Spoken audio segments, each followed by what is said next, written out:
Assalamualaikum warahmatullahi wabarakatuh. Perkenalkan, nama saya Desti Setiawati dari program studi matematika kelas karyawan semester 6. Di sini saya akan berbagi informasi mengenai bagaimana penggunaan salah satu uji statistika non-parametrik, yaitu uji Kruskal-Wallis dengan menggunakan SPSS. Jadi dengan menggunakan uji Kruskal-Wallis ini, saya akan menguji apakah ada perbedaan rata-rata antara perusahaan pemerintah, swasta, dan asing. Di sini saya sudah memasukkan data perusahaan pemerintah, swasta, dan asing. Kita langsung masuk ke langkah pertama, yaitu kita harus masuk ke aplikasi SPSS. Di sini saya menggunakan aplikasi SPSS 16. Pertama kita masuk ke variable view, kemudian pada bagian name kita ubah sesuai nama yang ada pada data kita.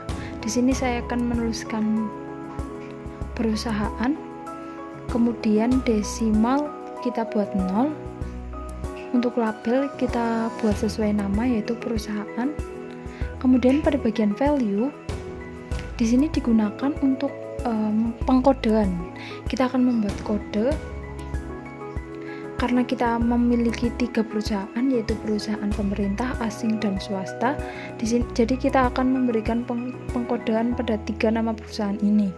Yang pertama saya beri kode 1 untuk perusahaan pemerintah. Kemudian kita klik add. Selanjutnya kode 2 untuk perusahaan swasta, kita klik add, dan perusahaan ketiga adalah perusahaan asing. Setelah itu kita klik OK. Kemudian untuk variabel selanjutnya kita ubah dengan laba. Desimalnya juga kita buat 0. Untuk labelnya kita buat laba perusahaan saja sesuai data.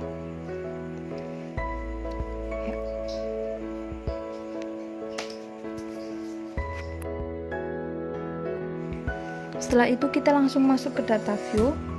Di sini saya sudah memasukkan 45 data perusahaan pemerintah, swasta, dan asing sesuai dengan kode yang sudah diberikan.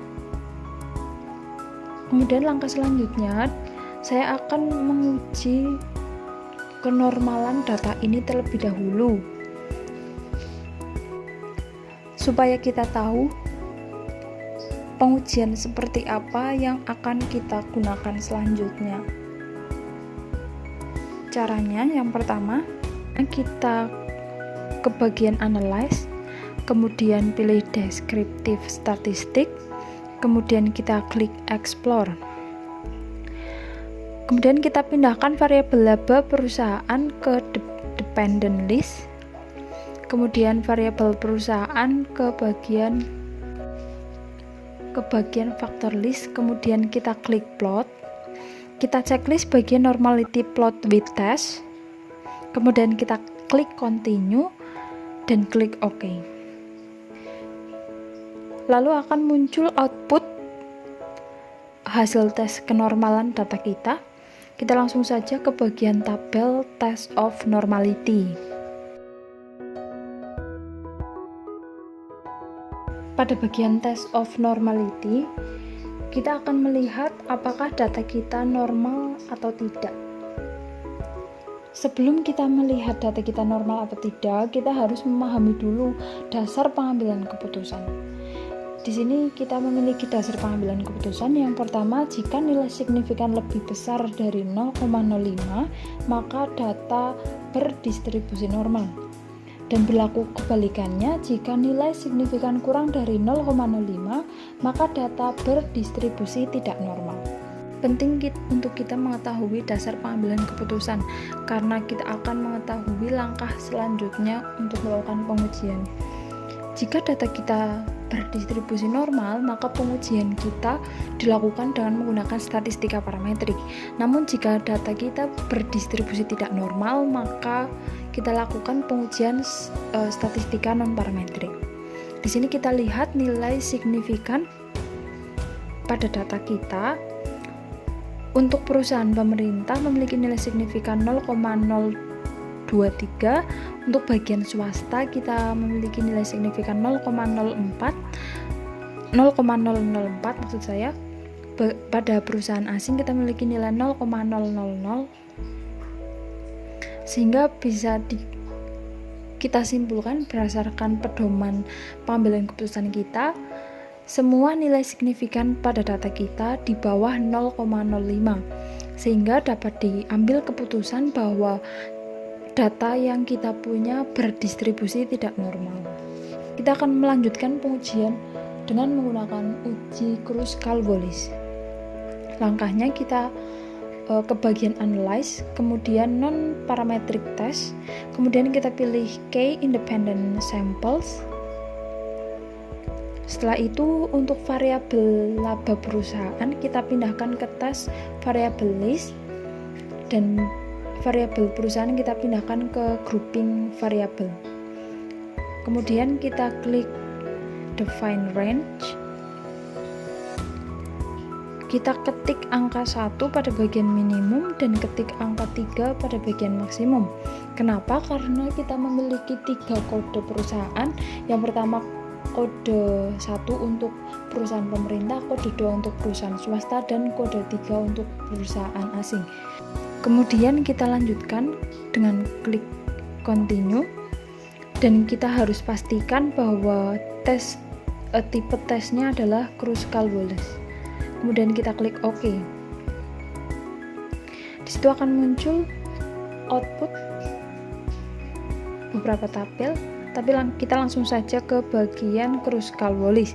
Di situ ada 2 tabel, yaitu tabel rank dan tabel tes statistik. Sebelum kita mengambil keputusan, tentunya kita harus mengetahui dasar pengambilan keputusan kita. Yang pertama, jika nilai signifikan atau two-tailed kurang dari 0,05, maka data ada perbedaan rata-rata laba antara perusahaan milik pemerintah, swasta, dan asing yang signifikan. Kemudian pedoman yang kedua, jika nilai signifikan atau two-tailed lebih besar dari 0,05, maka tidak ada perbedaan rata-rata antara laba perusahaan milik pemerintah, asing, dan swasta yang signifikan.